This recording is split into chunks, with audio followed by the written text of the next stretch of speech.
Guys, welcome to Ashwadeep Edutech YouTube channel. Okay, आज हम लोग बात करेंगे कि एंटीबायोटिक्स क्या होता है।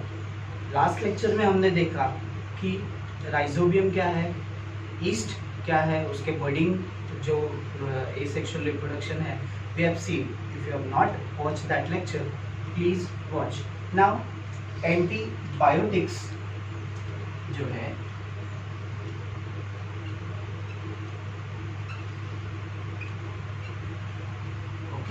एंटीबायोटिक्स, ये वर्ड से ही पता चलता है इसका मीनिंग क्या है। Anti means against,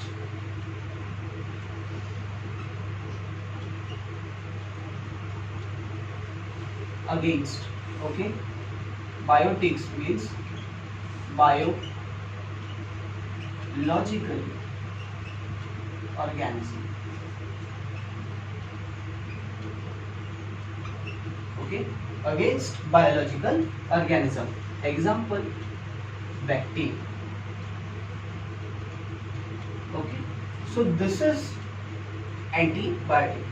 Now if I have to write what is exactly the definition of antibiotic, or what you can say some statement or some lines about antibiotics. So what it will be, they are carbon compounds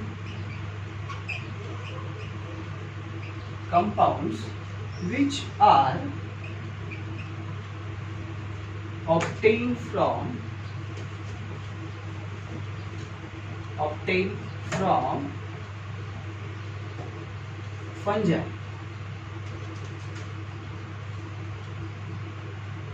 They prevent the growth of harmful microorganisms. Okay, so they are the carbon compound. Okay, they are obtained from fungi and they prevent the growth of harmful microorganisms. होता क्या है कि antibiotic एक micro organism से निकाला जाता है। Suppose fungi है, पेनिसिलियम करके एक फंजाई होता है जहाँ से पेनिसिलिन करके एक एंटीबायोटिक है वो एक्सट्रैक्ट किया जाता है। These are carbon compound. और ये जो पेनिसिलिन है, आपके बॉडी में अगर बैक्टीरियल इन्फेक्शन हो गया या बैक्टीरियल वायरल फीवर हो गया, तो उसके जगह पे उस फीवर के लिए, उस फीवर को कम करने के लिए ये एंटीबायोटिक आपके बॉडी में इंजेक्ट करते हैं। जनरली जो हमें ये डॉक्टर्स देते हैं। Okay, so antibiotic against biological organism, specially bacteria. दूसरा अगर हम लोग लिखेंगे, एंटीबायोटिक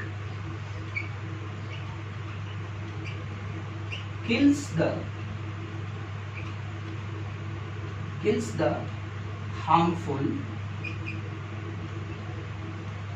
microorganisms.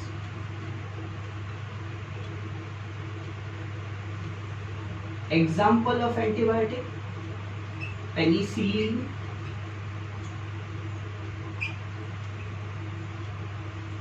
underline होगा, amoxicillin, टेट्रासाइक्लिन। ये कुछ एग्जाम्पल है जो जनरली हमें डॉक्टर्स देते हैं। इसके बाद there are 2 types of antibiotic, वो हम देखते हैं क्या है। फिलहाल ये आप चाहिए तो स्क्रीनशॉट ले लीजिए। Okay, now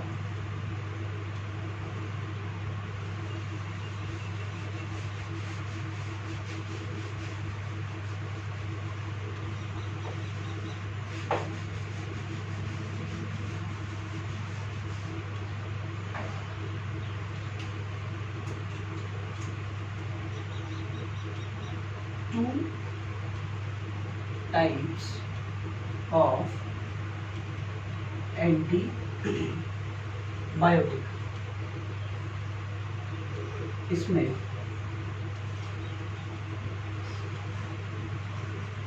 broad spectrum of antibiotic,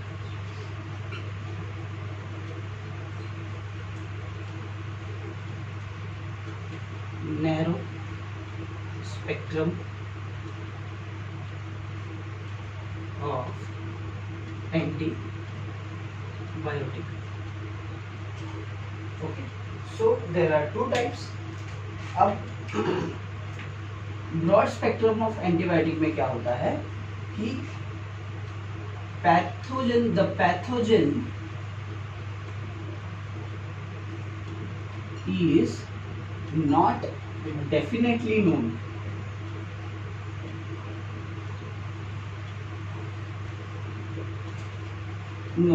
Okay, the pathogen is not definitely known, and the disease symptom, disease symptoms are seen. Okay, so these are the, against this disease, this particular broad spectrum antibiotic is being used. So the pathogen is not definitely known and the disease symptoms are seen. Okay, तो कोई जो pathogen है, जो bacteria है या virus है, आपके body में आ गया है, बट हम लोग उसके अगेंस्ट एंटीबायोटिक यूज कर रहे हैं, बट वो मर नहीं रहा है. ओके, एंटीबायोटिक देने के बाद भी वो मर नहीं रहा है और आपके बॉडी में डिजीज दिखा जा रहा है, पर वो कौन सा पैथोजन आपके बॉडी में एंट्री हुआ है वो पता नहीं चल रहा है. ऐसे एंटीबायोटिक को कहते हैं broad spectrum antibiotic. Second is the pathogen is known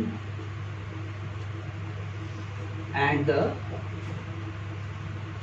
disease symptoms also not seen. Okay, तो disease symptoms also not seen. So इसमें क्या हो गया, the pathogen is known, okay, and the disease symptom also not seen. मतलब क्या, हमने कोई antibiotic use की और उसमें क्या हुआ कि हमने एंटीबायोटिक आपके बॉडी में दिया और पैथोजन वही जो एंटीबायोटिक जो पैथोजन को चाहिए था वो उसको इंजेक्ट किया और वो पैथोजन जो आपके बॉडी में था वो किल हो गया और डिजीज भी उससे कम हो गई.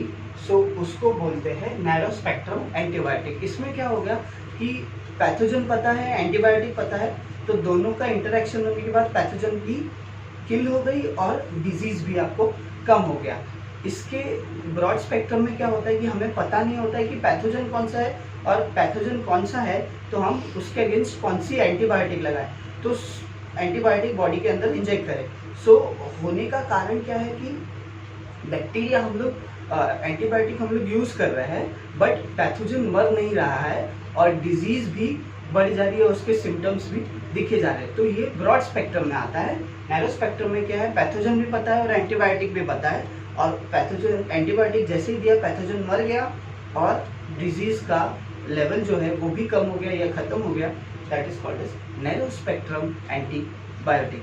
In the next lecture we will discuss about penicillium. So stay tuned to Ashwati.